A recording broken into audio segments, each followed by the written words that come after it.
And there is absolutely no struggle when it comes to RP, when I'm dealing with Gray and Sov, because at any given moment, between my breaths of speaking, Sov will start to roleplay.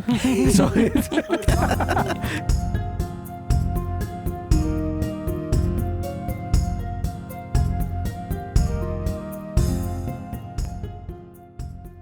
Welcome to Take the Damage podcast by Unfortunate Ones. I'm Sov. I'm Nix. And I'm Graythorn. And today's topic is... Evan. Roleplay, incentives and styles. Ooh. Oh, a 3-hour podcast, you say? You know where I'd like to start it would be incentives. Just like, I'm sure all three of us have our own different versions of what extent and level and style of RP. Mm-hmm. But I would like to start it with, like, when you have someone that's either newer to the game or newer to RP, how do you get them to do it? Yeah. Because I've seen for sure Nix do that, like pull RP out of players. Yeah, I mean, part of it is like, it's a little hard for me to, because like the incentive that I can think of having to pull somebody into RP is a little bit of like, I'm trying to find a way to phrase it, because like usually for me it's always in a friendly setting. Yeah, because it's somebody I've known for years. Sure. Somebody I've known for a long time. It's an actual friend.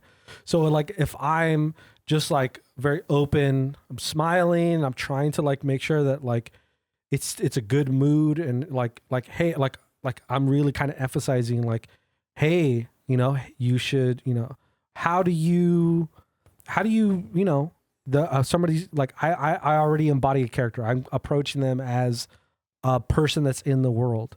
Yeah. And then immediately from that, kind of like, if I need to, if it looks like they need a little bit more, it's kind of engage them in that meta, or like, all right, like how would your character react to this person that's come up to you and like said this, like, what are you doing? Yeah.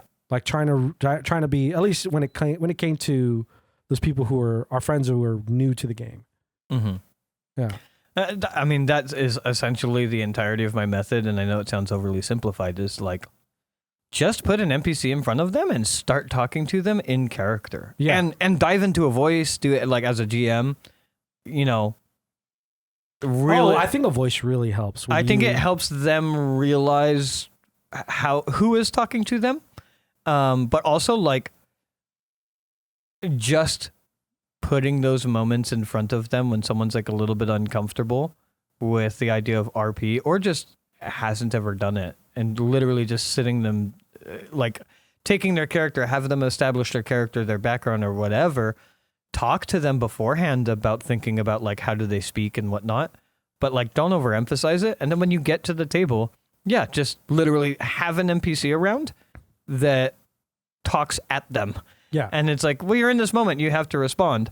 It's like literally, instead of asking like, what do you say or whatever, and don't try to have them open the conversation, just have someone else open the conversation. You're in a tavern, someone walks over to your awkward player character, and you're like, hey, how long have you been here? Yeah. And then have, you know, as they answer. And then also, you don't have to be overly meta about it, but like if they start saying things above the table, just keep talking to them in character. Eventually they'll respond in character. Yeah. I just know that I'm trying to remember the exactly how it worked out last time, but for me it was, if I can do just talking in a voice, talking in character to a player, and they start to engage in that way immediately. Yeah. I don't need to go above table. I don't need to like draw from the player, but just going up to them and being good, being in voice, being in character, like just approach them. It doesn't even have to be like very overt. Yeah. But as long as the voice is different than my natural cadence. Like as long as they understand that you are in character. Yeah, if I like, hey, like, what are you doing in town over here? Like, just some inflection. You want to buy some candy? The other thing would be, and this is just putting things in their mind, but like, if you go up and you do that, you want to buy some candy? And then they're like, oh, well, no, I wouldn't want to buy candy from this person. I'm like, okay, well, tell them that. I'm like, no, I'm not buying your candy.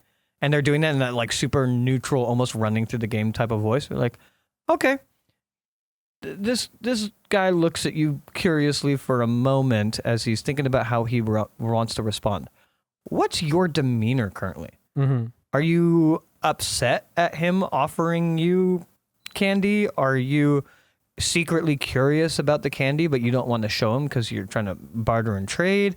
Do you just not care and you have this like lackadaisical whatever, and then have them answer that above table? Have them answer that, which also puts them in the mindset of understanding that they can tell the DM incentives or intentions. But it also immediately puts it in their head because you're doing that on not their turn to speak, where they're like, oh, I'm kind of pissed. I'm getting really bad vibes to this guy. He's interrupting me, cornering me on the street, trying to offer me candy. And then I'm like, okay, yeah, understandable. So as he's like looking at you curiously, he's going to pull out a lollipop and be like, they're very cheap. Are you sure you don't want to buy just one candy? And now they're in their mind about being upset. And oftentimes what you'll get them will be like, no, fuck you, get away from me, guy. Like, you know what I mean? You're taking it above table, but not to tell them to role play. You're taking them above table to think about their character, to imagine their character in the scene and what their state of mind is. And then you're backing that up with another prompt to role play. And oftentimes that's really easy for them to latch onto. Yeah. I mean, even like your example that you brought up, I think is a good way to do it, at least how I've done it with newer players, which is it's not like, depending on the situation your character's in, sometimes a friendly conversation will always work. But a really good way to get people like engaged and kind of put somebody on their back foot to kind of let go of any kind of apprehensions they have is you do it a little bit confrontationally. Yeah. Where you do it where like your characters are doing something and somebody goes like, hey, what are you doing over here? Like doing like, why are you in my wine cellar? Yeah, why are you in my wine cellar? Like, and then it's like, so what are you doing here? Like how are you going to respond?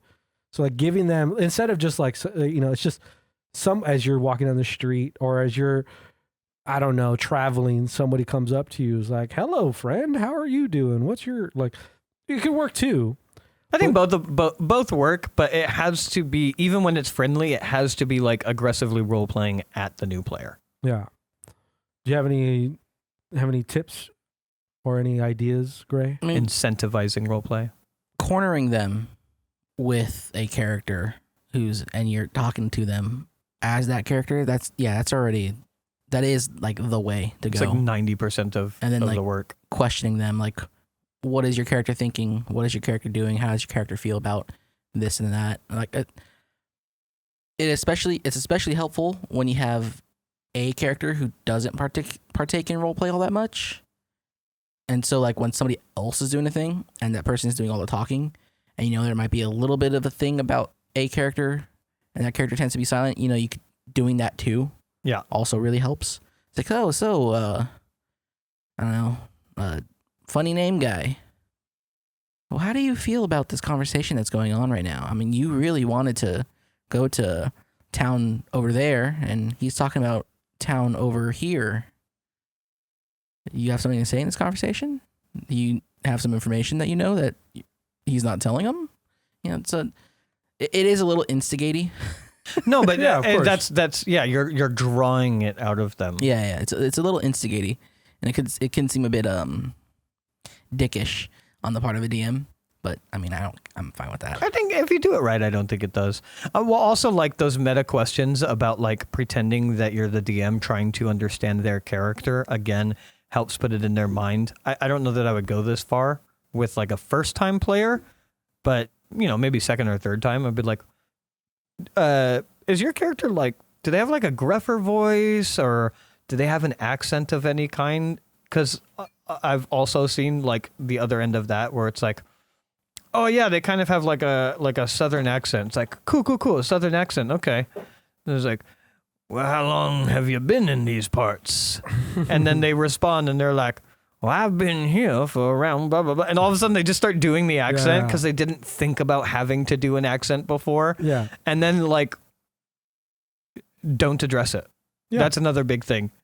Don't address the RP. Because if you address the RP, they'll get in their head about it. One of my players, one of his last characters was supposed to have a Southern accent. He had trouble doing that. Sure. In times.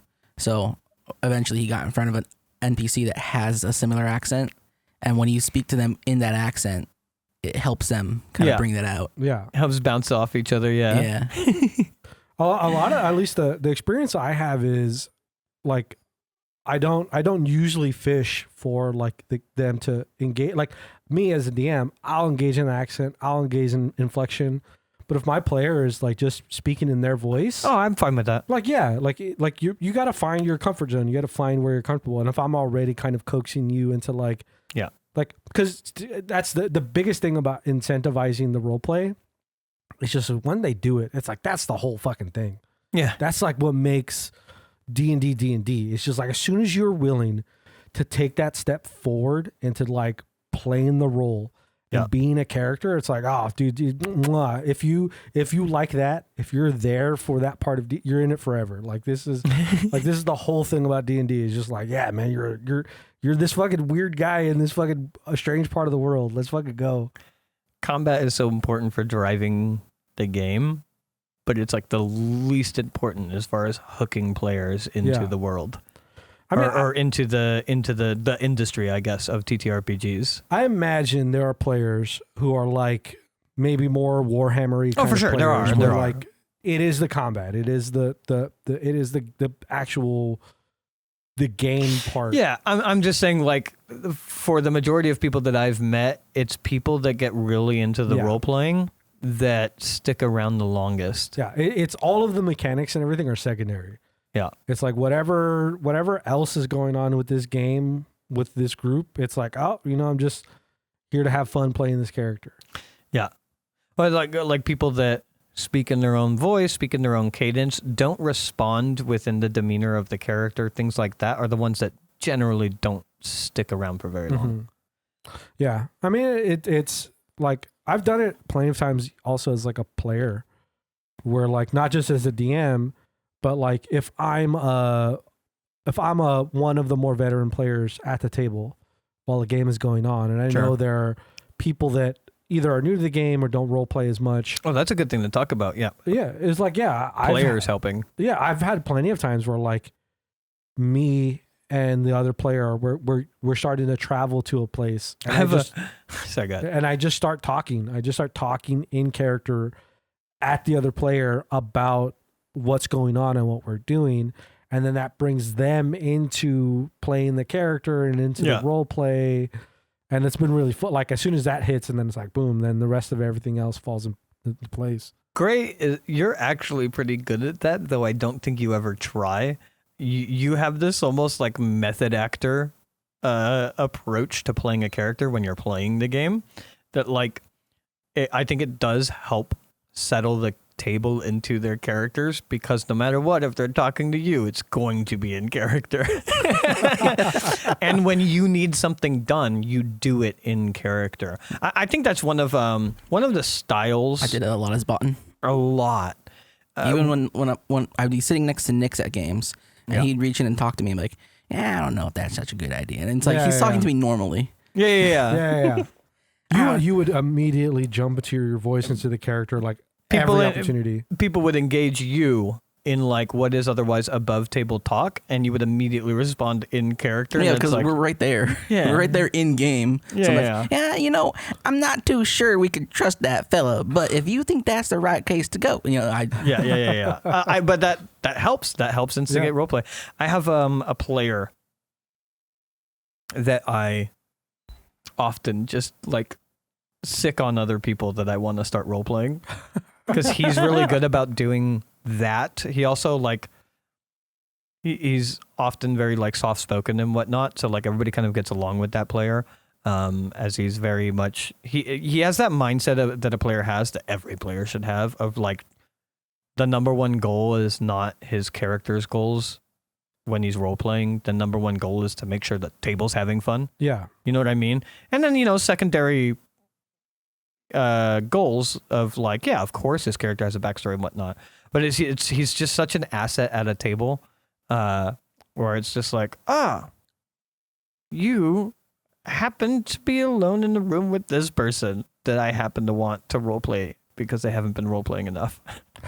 I want them to have a scene because they didn't get any scenes in this session. Yeah. Just stick them in the room together. It'll be like a 10-minute RP about whatever the fuck is going on. I mean, that is very similar vein to what I was talking about, where like as a player talking to another player is like, what helps that situation is your DM lending those moments. Oh shit. I did something recently. This was on a whim. I did something recently and it's very much on topic. I would hope so. Yeah. Well, so it bridges another topic, which is travel. I don't know if we've done that yet. Oh, no. I wanted travel to be important to a degree, but also I didn't want it to be just encounter after encounter and after encounter, right? So instead what I did was I had everybody roll dice, and based on the dice, I did a list of pairings, and then I was like, I kind of did the other way to do peaceful travel is like just painting a narrative. Oh, you go over the grassy hills, and then you enter into the mountains as you traverse the tundra, and eventually, after weeks of travel and tired of exhaustion and blah, blah, blah, you branch out into the wildlands. You know, the classic just narrating travel. So I did that a little bit. And then what I did was, it was great. And this is like a new table, and it got everybody together, and it emphasized the amount of time. They're on a ship. And I literally did this last night, where I just did that description of like, okay, so you guys have a few weeks of ship travel.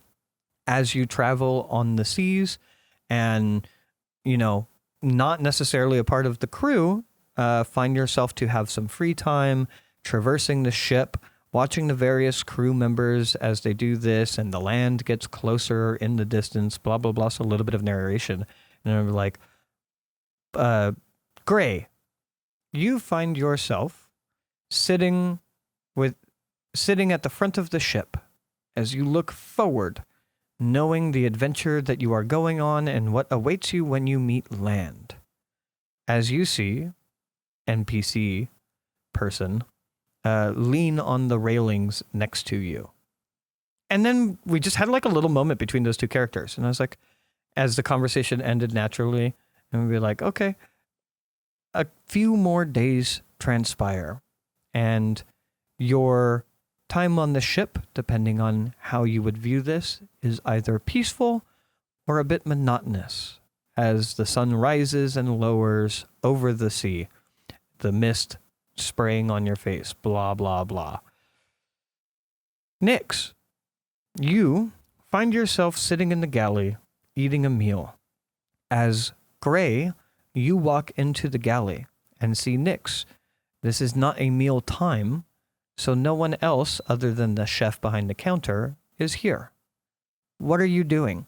And it's kind of just like inserting themselves of like, there is no, like, you don't need to have this like, oh, I don't want to do anything, let the scene pass. It's like, oh, just like, clearly you're just going to have a moment.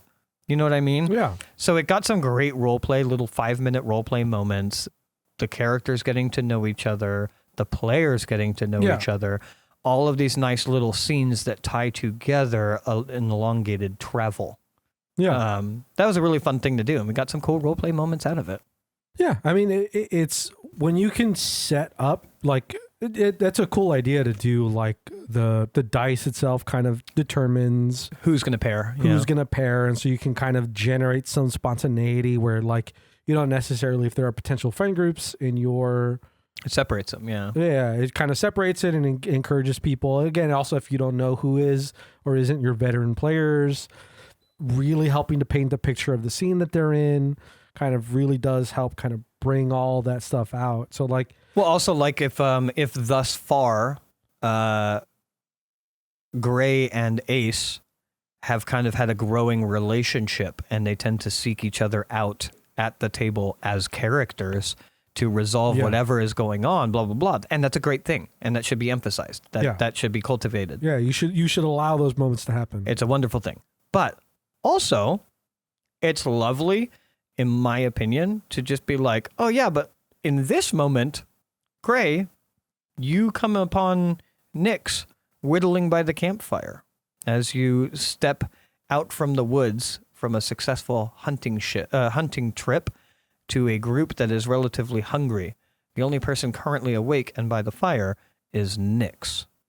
What would you like to do? And it's just like pushing this like, oh, other relationships should be happening at this table. Yeah, I mean, it's good. It's a good... It also just made the travel more interesting instead of me just being like, okay, you guys got 14 days to travel, and you're here. So what are you doing now? You guys that were spending 14 days together and you've built no relationship with each other. You know nothing about each other. Because, I mean, that's another thing that does, especially if you have a prolonged trip like that. There's some sort of prolonged travel. Yeah. Is doing something like that where you create these moments between the characters. It helps furthers that bond. I forgot where, I think in one of the episodes you talked about how like if you care about your other players, like once you start building the actual relationships, like an actual friendship between the characters in your party, the different party members will start to care. So like they'll start to care about what the other players are doing and what the other characters are doing. And so they're more likely to, if something involves that character, they might help facilitate it. Or if that character's in danger, they're going to do a little bit more risk to kind of protect them or to heal them. Like it's... Well, it's also like the more interest that I show in your characters, the more interest you show in my character. Yeah. So even someone that has that kind of like main character mentality, even on accident, because that is a very common thing to accidentally do in D&D, especially with a group of strangers. The more you invest yourself in someone else's story and grow a bond between your character and their character, the more they start to care about your character, and your character stuff comes up more naturally and more often.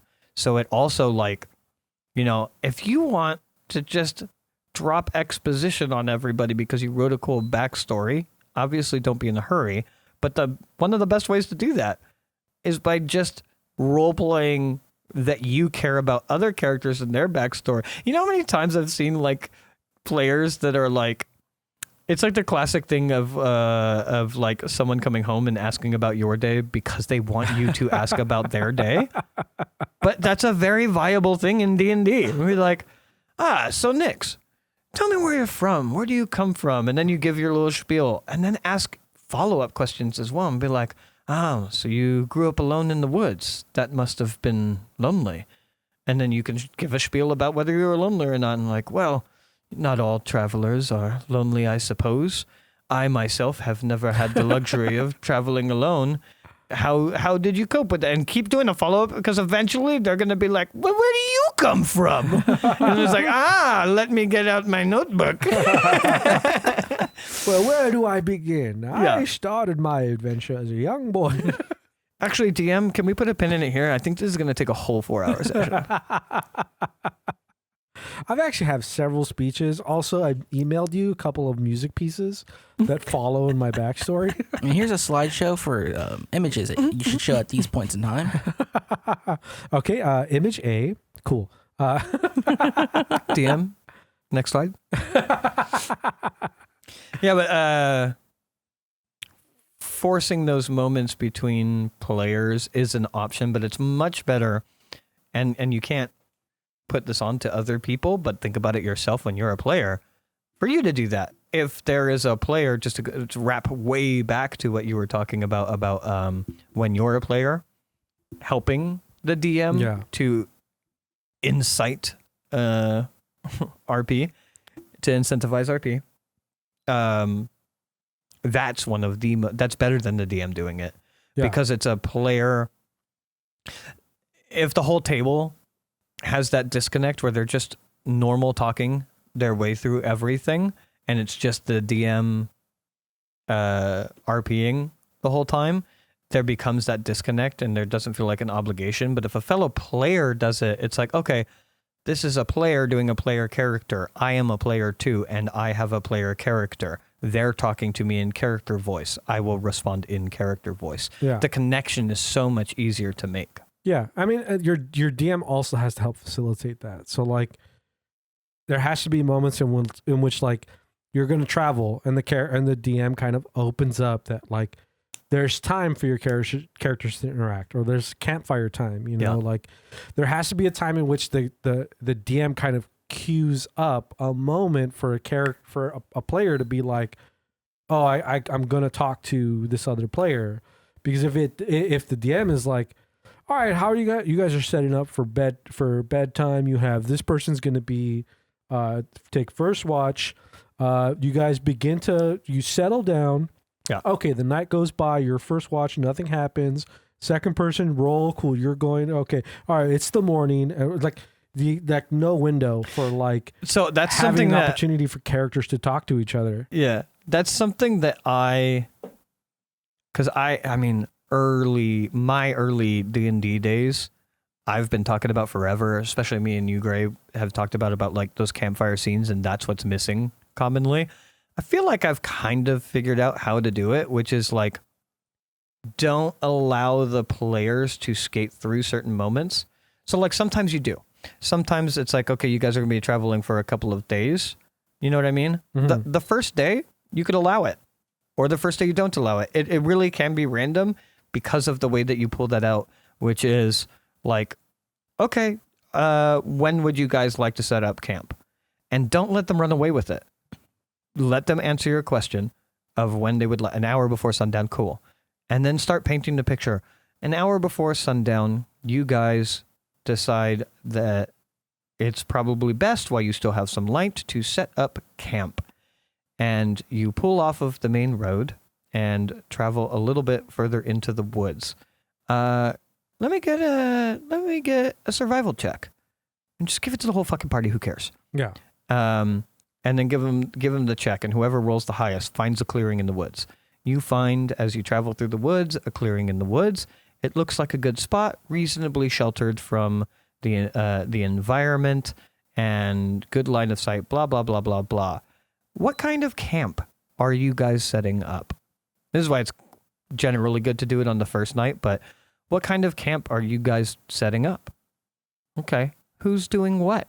Okay, you're getting the firewood, you're walking the perimeter to make sure it's safe, you're doing this, blah, blah, blah, blah. And then slowly you drag them into moments, because you don't need to play through all of that. And like, okay, you go and gather some firewood, you come back, you stack it up. As you start lighting the fire, in the background, you see this character who's setting up a perimeter.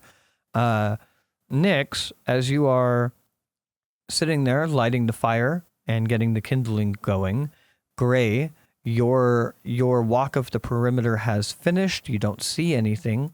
As you return to the camp, you see Nix lighting the fire as he pulls out his tinderbox or whatever.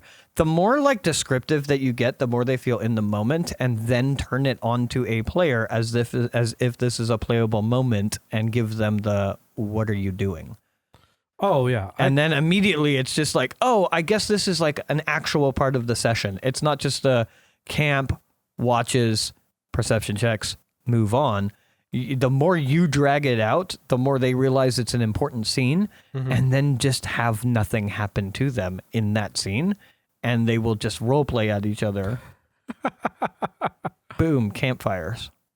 No, I think the best thing would be a lot of that build up, because again, it's super important, building up the image, building up the potential motivations for why certain things are happening, building these pictures, like having it so that your players have as much as you can, you build the environment around them so they feel that comfort that like, oh, you're in this space, you're in the space of, well, and also choice. Yeah, you feel the campfire's heat, you know, the food that they're about to eat. And then as soon as they start to engage in the conversation, that's when you go, and a horde of goblins come out of the shadows. Yeah. And you're like, I don't want this fucking table talk. I don't. But you're also presenting with choice and whatnot, where like there are things that can be done, there are people around, you know, and then you drop a character into the scene.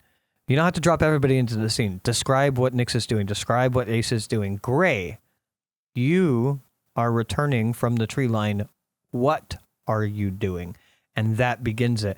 And then whatever you're doing, let's say you decide to make the decision that you don't want to do RP for whatever reason. And that's fine. You're like, I think I'm going to go and, just sit outside of my tent and start drinking.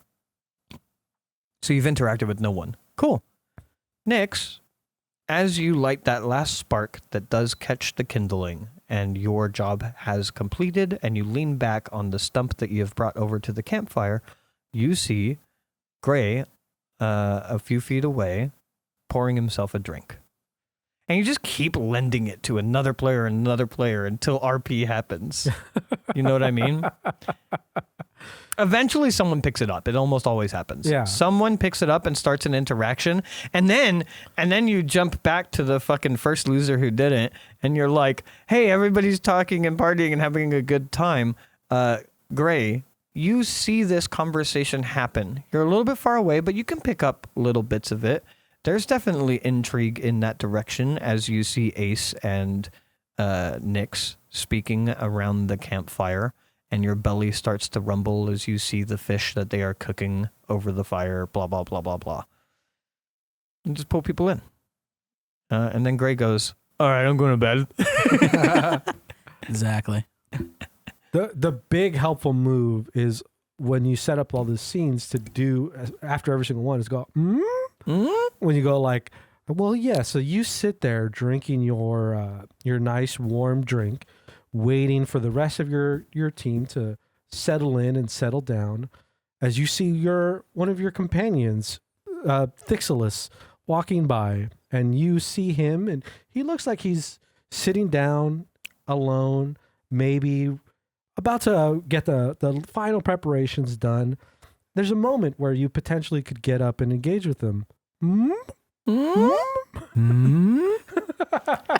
nothing. You ever thought about maybe roleplay? Ridiculous. You start nudging them.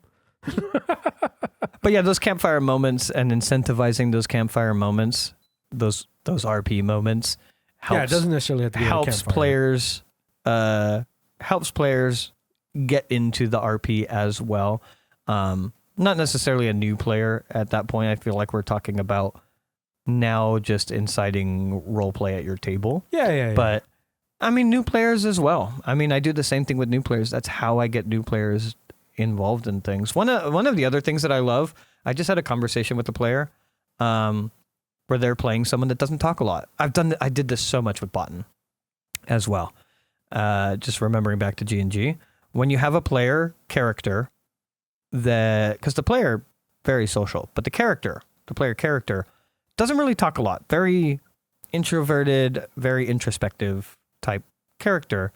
And I was kind of talking to her above table, and I was saying like, hey, like, in those moments, just so you know, when the focus is turned on to you, it is not only acceptable, it is beneficial and fun for the table, as long as you don't overdo it. Give some inner monologue. There's nothing wrong with that. Yeah. Like, as long as the table is a good table, people are interested in your characters. So I get that your character is someone that wouldn't necessarily say something in this moment. But as I'm pulling focus from character to character to character, when it comes onto your character, you can just say something along the lines of like, my character is very quiet and deep in thought in this moment, as she kind of runs through in her head previous times in her life where a similar thing has happened. And that, though she is not showing it on her face, scares her, because the reality of that happening again to her feels like something that would make or break her participation in this quest. Sure. If that's going to come up again because of the trauma that she suffered so many years ago in a similar situation, which leaves her kind of silently mulling it over as the rest of the group continues to talk. Yeah. It's a lovely monologue. It gives everybody insight into your character. It makes your character feel grounded and like, even though they're not saying anything, they're participating. As long as people respect the, not overly meta or whatever. Also, oftentimes what I find at tables is players asking other players like, hey, can I do an insight check to realize that you're deep in thought and that you're not really paying attention, Mm-hmm. And then they roll for it or whatever. And they're like, okay, I think I would clock that. I think I'm going to ask her about that later. I'm not going to like confront her in the middle of this very important meeting, but I do want to know what was going on in her mind. And that only benefited and that is RP. Yeah. That is still role playing. I get that it's not dialogue role play, but inner monologue role play is still role play for sure. I mean, I think that's a huge step in terms of like generally like having RP at the table is like any means in which the characters talk about their characters. Like as long as they talk above the table, however the manner, if it is an above the table conversation, like it is a meta conversation, but the character still, the person is talking about their character. Yeah. Talking about how the character is becoming more and more fleshed out at the table. Yeah. Regardless of style in that sense. Yeah. The player is starting to focus and think about how the character is thinking about in the situation. That's only going to lend to more and more opportunities where that player is going to be more and more comfortable just engaging, more straightforward with their character at the table, with either an NPC, a fellow player, or whatever you have going on at the table. So just having the players talk at the table definitely does help. Like, especially when it's centered around what the character is doing, not necessarily what the player wants. Like what the player is thinking, it's like the player can think about what their character is doing. Oh, I mean, anecdotally, the only reason why we knew Clint was a psychopath was because we got his inner monologues above table. Yeah.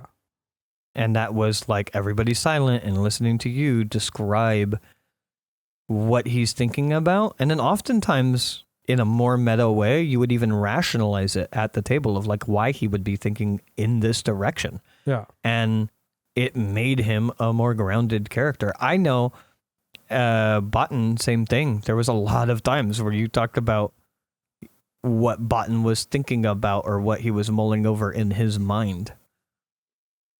I think inner monologue is a very important part of role playing. Yeah. It's also like I remember there being times where like I know we talked about a little bit before on previous episodes where it's like talking about the intentions of your character. Yeah. Like what they're like having the aspect above the table. There was an instance where I believe there was a thought that I had as a player for my character for Clinton. It was like a thing that we were planning on doing, or like, ooh, we could do that.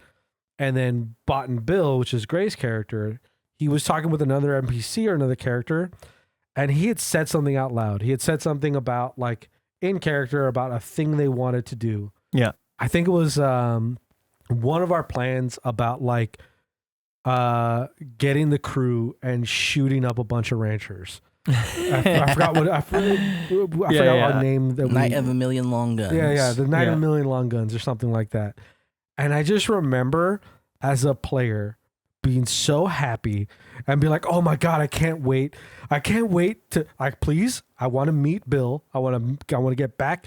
Like just waiting for that role play moment. Just like I want to get back. Because I think Botan was like by himself. No, I think that was an inner monologue thing. Yeah, it was. I think it was Botan was like, well, Botan's just kind of sitting there with all the information Botan has. It's like, well, Botan's thinking, we can shoot the ranchers, but we can't shoot Kaufman directly. Directly.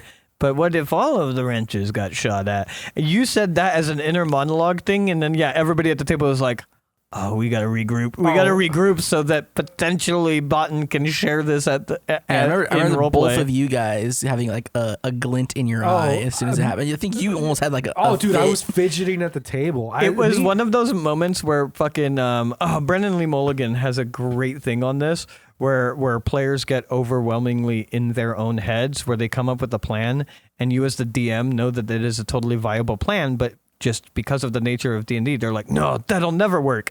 And then the like inner DM of you just in your mind just screaming, it'll work. It was such a great thing. I don't remember where I saw that, but Brendan Lee Mulligan was talking about that, and I was trying so hard not to do it at the table, but like it was the most absurd, most like violent, murderous, horrible thing that you guys had planned at the table, but also there was no reason why. There was risk, but there was no reason why like it couldn't have worked. I was like, no, do it. Do it. Do the plan. It's horrible, but do the plan. It's such a good plan. I love the idea of like, because you more than likely would have gotten away with it. I feel like it's okay to say that now. I think, did we already shoot the other rancher? You shot one, yeah. Yeah, and we needed to shoot Goodman.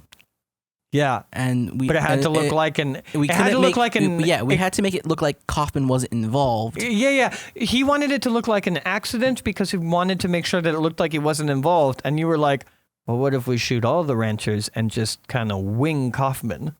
Yeah, it was one of those things that as a player, I didn't come up with this idea.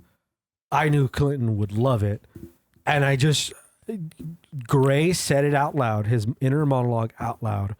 And I was just itching in the corner of being like, I want to talk to, like, please, Bill is our boss. I want Clinton to just start talking to him.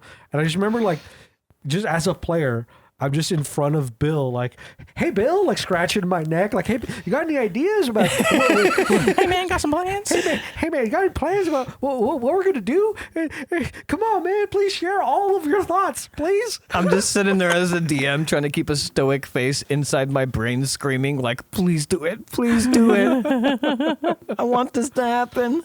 Oh man, it was just one of those moments. Again, it at least for me, as somebody who really enjoys role playing, is like, yeah, that semi above the table talk, inner monologue out loud. I mean, I don't even think technically that's above the table. Inner monologue. It feels a little bit above the table because it's not dialogue, but it's inner monologue. It's only at the table as a byproduct of the fact that, me and Gray didn't walk into the other room so that he could share it. So obviously it's meta information for all of you, but you should otherwise ignore.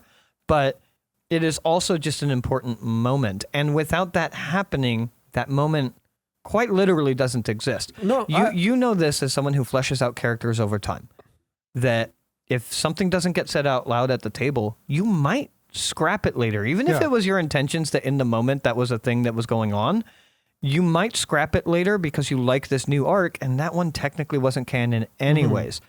I like having the inner monologue set at the table because it canonizes it. No, of course. I would never say to like you. I like those moments. Yeah. I would say I would never discourage it. Like, please have it. Please have those inner thoughts, and because we've talked about it before on the DM side about other topics we've talked about, where like having your players kind of express their intentions and express how their characters are feeling helps so many aspects of the game. Yeah. It doesn't mean it isn't, in my opinion, it is a meta thing. Like my character shouldn't know.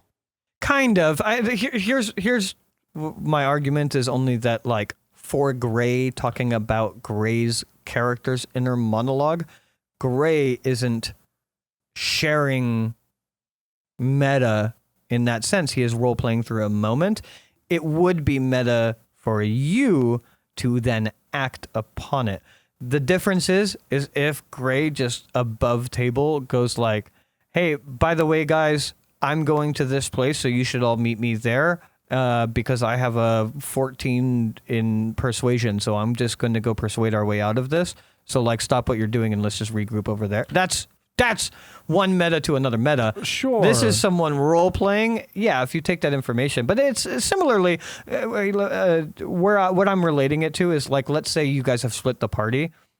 It's as not meta in my mind as you being sat at the table while I play Gray's scene, and you are not as a character present for that. You as a player obviously know about it, but it's that level of not being meta in my mind to do inner monologues. I mean, it's. I just have the opinion that it's meta in terms of like, if in that situation, there's one character is having a scene over here and my character's not over there. Yeah, and that character having a scene has really pertinent information that gets found out in the scene they play. Yeah. And the next time I meet up with that character, I just directly talk about the thing that they discovered. Yeah, you meta, they did not. Of course. They just they just roleplayed. Yeah, of course. That's all I was saying. Yeah. It is meta information. No, we should continue arguing about this. It is meta information for me as a player to act upon that information. Like, always. Like Botan expressing that monologue. Yeah. And having that idea that I think is really cool. If I went as a character as Clinton, if I went up to his character and was like, hey, Bill, what's that plan? Or what's that plan about shooting all the ranchers? That's me acting on the meta information. Yeah, of course. But there's a little bit of meta influence where like I want to have a conversation, and me trying my best to not to be meta is I'm just fucking holding every part of my body tight and in tension as I go to talk to Bill, because Bill is my boss, to be like, hey, Bill, so what's the plan of what we're doing from here on? And I'm just waiting for the moment for just Gray to say the plan that he thought of so I can be like, yeah, let's do it. It's so funny how often you talk about your struggle with meta information, because at the table, actionably, I don't think you ever break it. Like I don't think I'm very conscious of it. Yeah, but like with I don't even know if conscious. I think like paranoid for how often you talk about struggling with your you as a person holding meta information. Because like it doesn't bother me at all.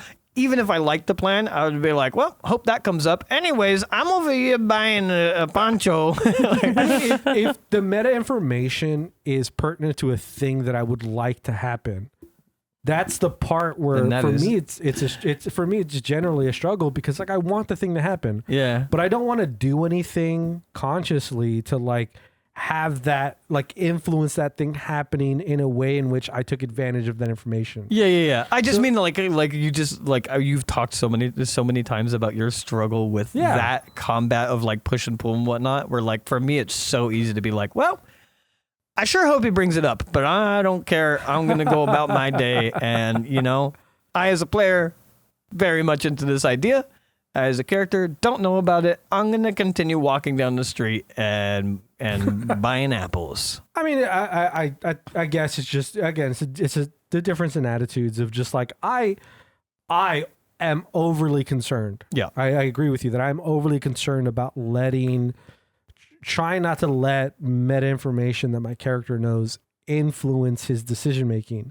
Like the meta information that I know as a player shouldn't affect the things that my character does. I have players that I think have the same level of temptation and just do it.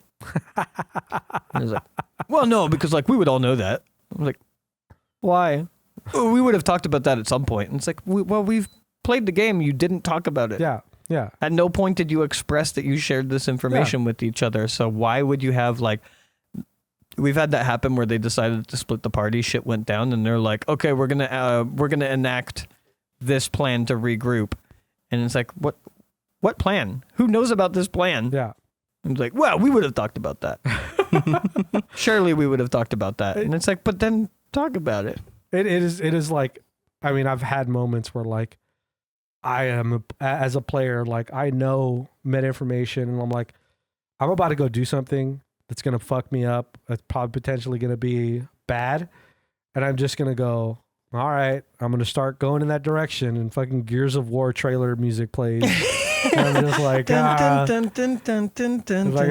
going to my death. I did have one moment where I felt like I let a little too much meta information bleed into what my character did. But I was like, I'm fine. I wonder if it's the same one we talk about, because you kept going, even though it was going to get your player killed or your character killed. The one with where my mom's character Shara,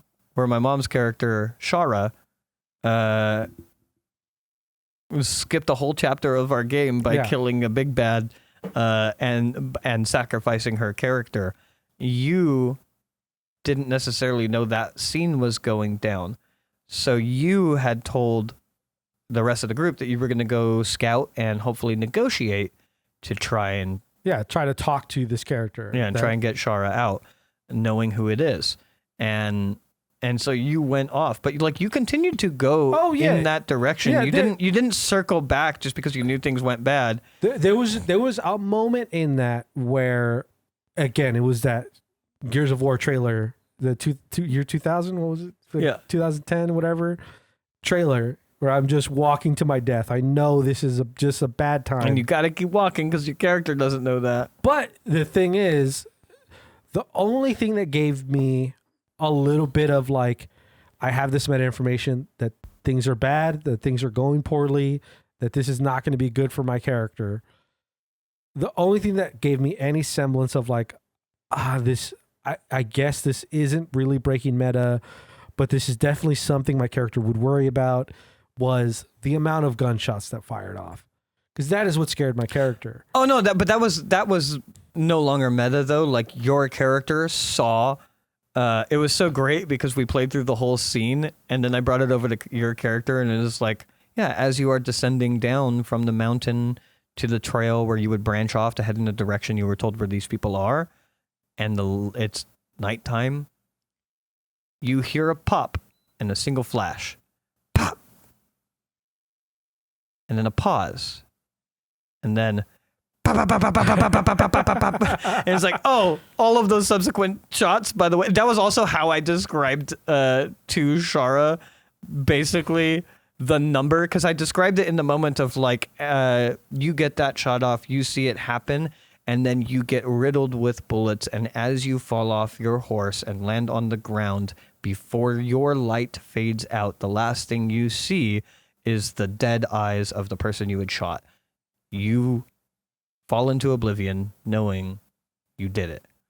And then we brought it over to your character, and I described it in a different style of detail where it was you're going do on the horse in the direction, and then you see a flash and hear a pop of a gunshot in the distance. Bang. Bang, bang, bang, bang, bang, bang, bang, bang, bang, bang, bang, bang. And it's like, oh my God, she got lit the fuck up. All I knew is that my character was walking in a direction in which my familiarity with these characters' background, knowing that Shara, who was the character that shot and killed the leader of this other opposing gang, that she hated him and was like on a life vendetta against him. Yeah. And so any opportunity she had, she would try to take his life. And then seeing that. And then coming up to where I'm trying to negotiate to get her back from this character, and mostly hearing the one pop and the many pops going after, like, ooh, that is definitely not a good sign of things happening. And just going like, how much, I think I even rolled for it. Like, how much would my character like, oh, and then you ran back to warn the camp that, hey, shit went bad in some way. You didn't know Shara was dead. Yeah. I wonder if your whole group, this is the last thing I want to say before we definitely need to get off the topic of meta, because that's not our topic. But I wonder if you guys just decided to rally. Like you found out that Shara and Sean had been taken and who did it. I wonder if you just decided to rally, if maybe you would have saved Sean. I mean, Sean was already on his way back. Oh, no, he got, I forgot. Sean was killed. Made an example of. Yeah, I remember now. Yeah. Yeah. He wasn't killed right away. Yeah. He was not killed right away. He was killed just outside of your camp as they were calling you out. Yeah. I wonder if you guys all rallied up and took your whole fucking camp out and just did a whole face-off, which would have been less strategic. I wonder if you would have saved Sean. Yeah, I mean, even what we did wasn't very strategic, but it was moderately strategic. We were trying. It was just a lot of people and a lot of chances to make noise. And you got like 8 different people making a stealth check. Usually those don't work out that great. I have a question. Yes, but before I ask my question, I think we should play the music. Oh, do we have a lootable table to loot from? That was my question. I wanted to wait until the introduction music went and then be like, do we even have an ad? No, we're broke. It's over. It's over. We have no more fake ads. They stop paying. We can't afford our fake ads. We don't got the subscribers. We don't got the views. I keep having to deny these sponsors because they come in Electrum. I'll take the fucking Electrum. Is it on the actual loot table? Yes, there's only 2 though. Oh, there's only 2? Okay. It's a 1 or a 2. It is a 13, so that's a 2. Alright. That would be loot finders. Nice.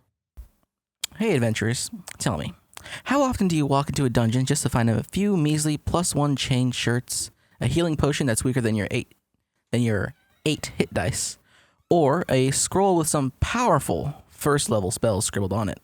All the time. How about when you take a stroll through some pop-up town that just appeared in the middle of nowhere, only for you to find that the general and magic stores here carry some desirable goods that are above your pay grade, or worthless baubles that cast spells you can already cast for free? Now, you can avoid these improvised loot tables with a little help from Loot Finders. Loot Finders is the magical service that helps you find the epic deals and fantastic treasures at no cost to you, the adventurer. Just enchant your favorite mundane accessory with the Loot Finders app, and it will alert you to great unrealized gains every time you walk by a quest board, chatty innkeeper, or skeevy nobleman in need. Now, you'll know whether your new quest has a 2 gold dagger or a lead to a new adamantine-clad swagger. And the best part, it's all absolutely free.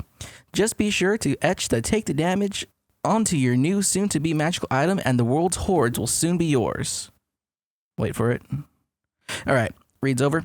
Sponsors aren't listening anymore. Don't trust the Loot Finders app, guys. It turns out that all the referral gold we're supposed to be getting is not only sent to us in Electrum, but Loot Finders has been diverting half the magical goods to themselves.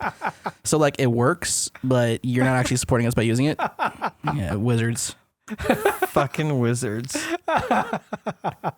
As soon as I got the gist of what was happening, I was like, oh please, there's got to be some honey bit in there. There's got to be some call out to them. Was that honey? Yeah. Was that the okay? That's so funny.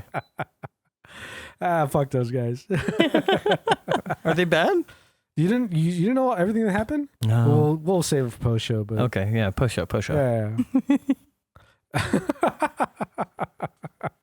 Fucking wizards. Yeah, Fucking I had nothing for that specific ad until after that controversy happened. I'm like, oh, I got an idea. Oh, yeah, that's good.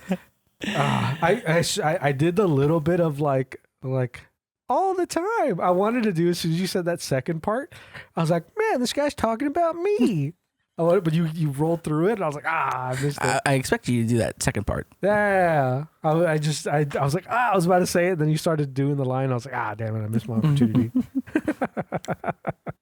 Oh, gorgeous. Treated like a TV infomercial. Having the crowd. God, if this became our full-time job, but we weren't ready to ramp up yet, and we just had extra time on our hands, actually making like 2D commercials for these fucking. Oh, geez. Putting one of our dumbass fucking avatars in there. Savi Mace here.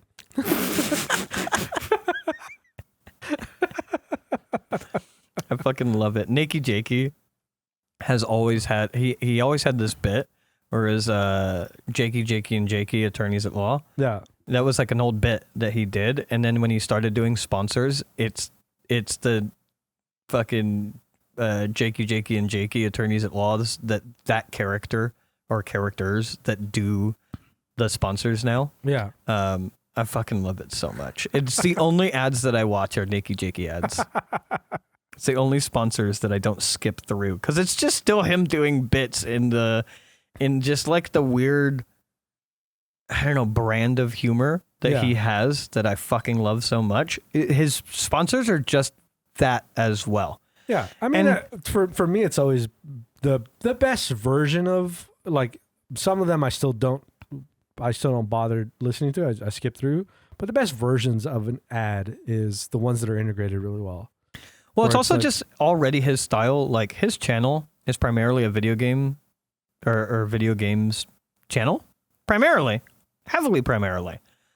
But he also just, it'll be months and months and months, and then he comes out with a video that's like Disney Channel movies save my life or something. Yeah. And it's just nothing to do with video games. Dating shows was one of the videos that he put out at one point for no reason.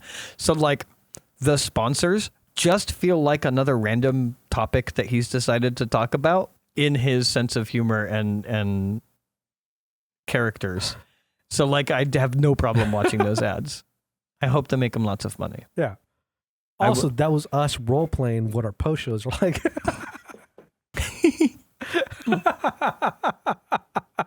To give you incentive to go watch a post show. All right. Probably a shorter topic. Probably significantly. Subtopic would be because we're going to talk about RP role playing styles. I mean, we covered a little bit of it. Honestly, I think this could have a part 2. But what I was going to say is, as a GM, what type of role play style do you try to push at your tables, or do you? Because I most certainly do. But I find it with my current online table, it's kind of difficult to push them in a certain direction. They all have their personalities and the way they interact with the game, so it's kind of hard to get them out of that. But like, I like it when players, they don't have to be overtly curious about the world. That's fine. But I do like it when players are very they do the inner monologue on their own. Yeah. Like, like, oh hey, you walk into this building, you see these people, you see that person that you betrayed, you see that person that you want to kill.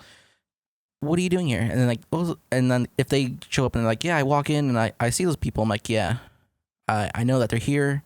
I know I gotta do this and this and that, but before I go to them, I gotta make sure, I like it when the players are very descriptive about how their character is thinking, what their character is imagining, and then how they're gonna go about doing that, and then they go into the actual Is that something and stuff. Is that something that they just do on their own though, or is there any level? Do you feel like there's any level of influence that you have on the RP that happens at your table? Or is it just the group as it's happened to evolve over the years? I think that it's them on their own, and I do try to influence a little bit, but I noticed that in order to get that out of them, I kind of have to put the carrot. Yeah. I have to put the right kind of carrot in front of them. But that's okay. That's still you doing it. Yeah. And it's it's like a lead a horse to water, you can't force it to drink kind of deal. But I do like it when players will at least read the imaginary room and then play with it. Yeah. As opposed to being like, I want to go do this thing. Okay, you're going to do that thing. All right, what do I see? Okay, you see this? Okay. Roll. What do I see? Okay, you see that, but a little bit more special.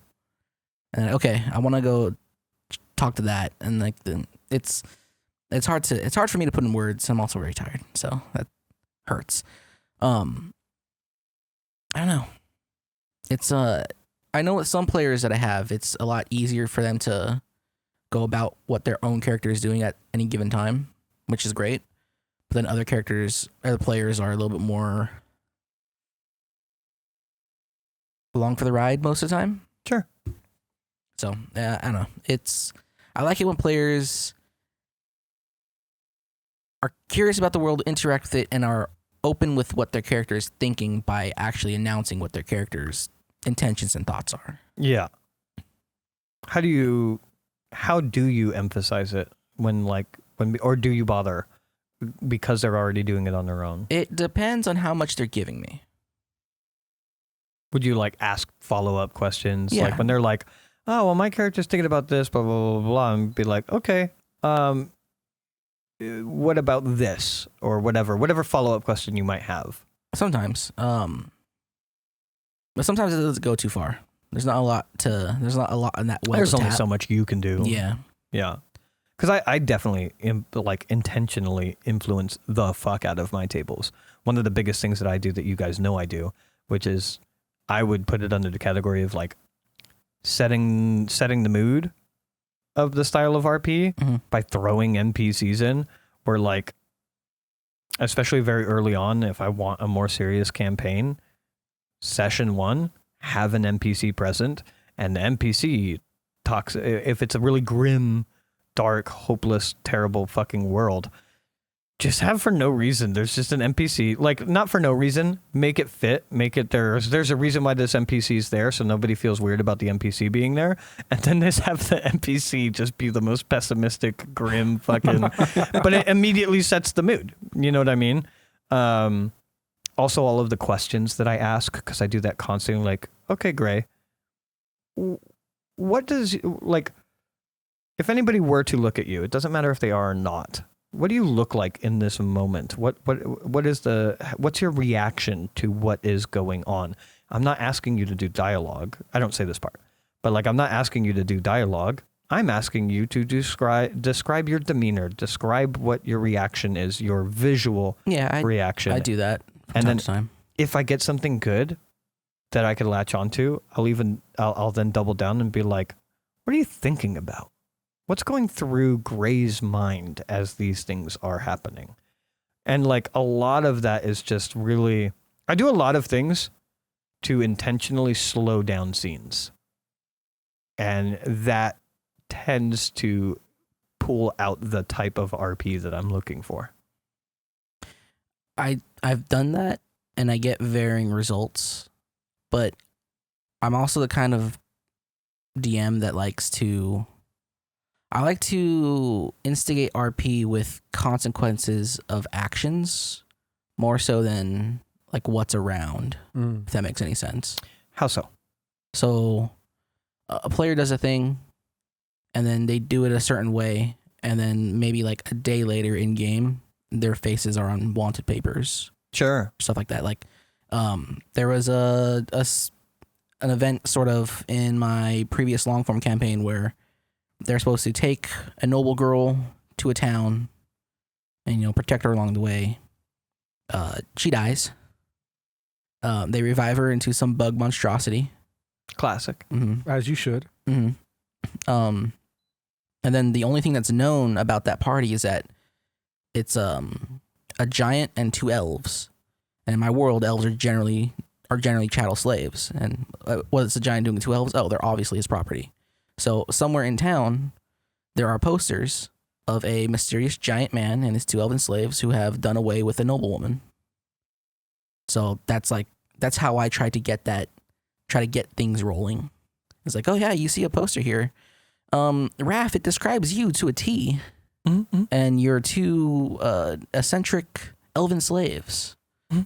So I go along that route a lot of ways.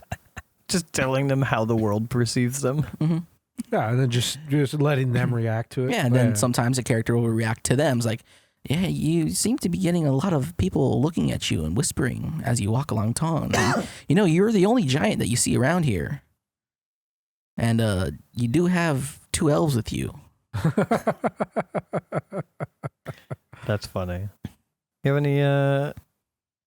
I know a lot of what we've done since your first big foray. We've done a lot of shorter things, but I have seen you do. I've seen you do a little bit in terms of like, for sure, like pulling RP out of people, but also I see a little bit of your allowance for people to do it the way they want it. Like I don't see you really trying to necessarily set the tone of what the conversation needs to be. As much as how as much as like the players will reflect off of how I generally RP in terms of like just the way that I approach the characters. But for the most part, I don't necessarily look for my players to react or act or role play in a specific way. Yeah.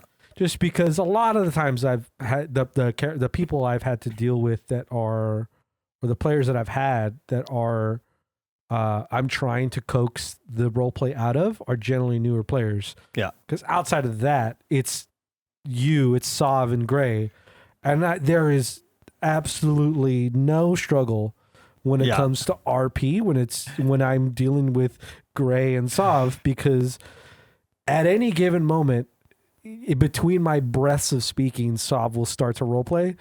So it's not really there isn't like I have to wait for a moment for my players, or like, Or you definitely don't need to I don't need to incentivize it anyway. anyway. Like my main players that I've played with, the players that I've had to incentivize, the players that I've pushed to role play, the ones that aren't that comfortable with it, have all been newer players. And for me, as much as I can get them to be at all comfortable, like beginning to touch the precipice of like role playing and embodying their characters, I that's it. Like as soon as you start getting there, I don't push for anything more. Well, even with like experienced people, though, I feel like I've never felt like you've really pushed me in the direction of like, you obviously set the tone of like your world and whatnot, but I've never felt you're like trying to influence my tone. No.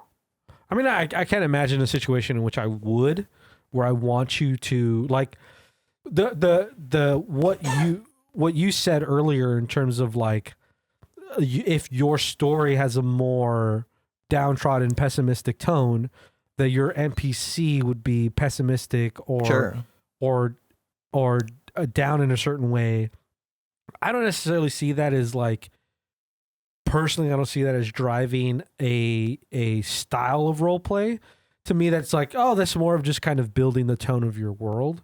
Oh, for sure. Well, more like building the tone of the scene, though. Yeah, and people will react as such. So, like building the tone of the world, in G&G, all of our moments of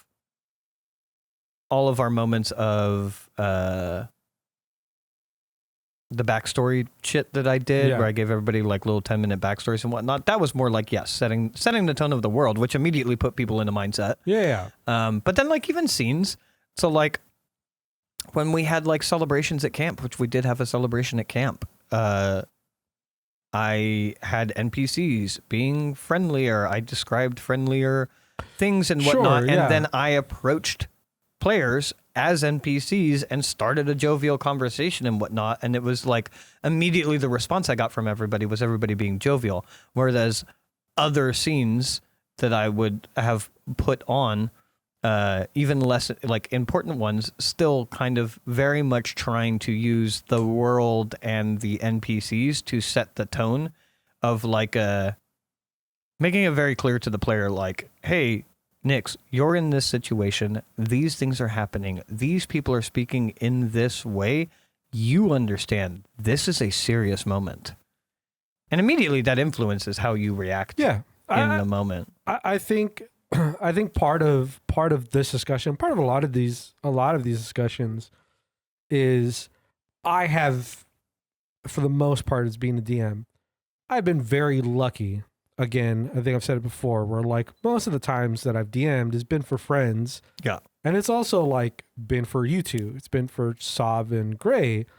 And I don't have to push anything. I don't have to push any kind of like, I don't have to overly emphasize tone. I don't have to overly emphasize the world that I'm setting. For the most part, if I start to set a world, if I start to set a boundary, if I start to set a tone, you guys do a pretty good job of reading it and reacting and behaving in a way that makes sense. Well, oftentimes you set that as well before, like the whole buddy cop thing. I don't think either me or Gray are going into that of being like, oh, we got to be like super grim and dark and like, no, it's supposed to be dumb. Oh, I mean, that's going to be the surprise is when I do the opening, it's going to be grimdark.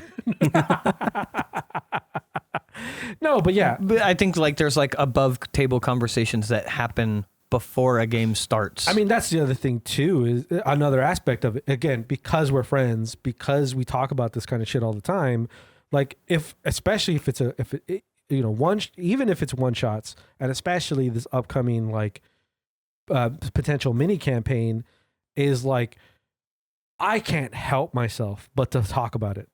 I can't help myself but to not be like, oh, I'm using these things as inspiration. And we've already talked about like potential enchantment bonuses that the badges are going to have, and like the kind of way that the weapons are going to work, and kind of generally how certain events are going to happen, just because you two are some of my guideposts when it comes to like better ideas of how to DM and how to play.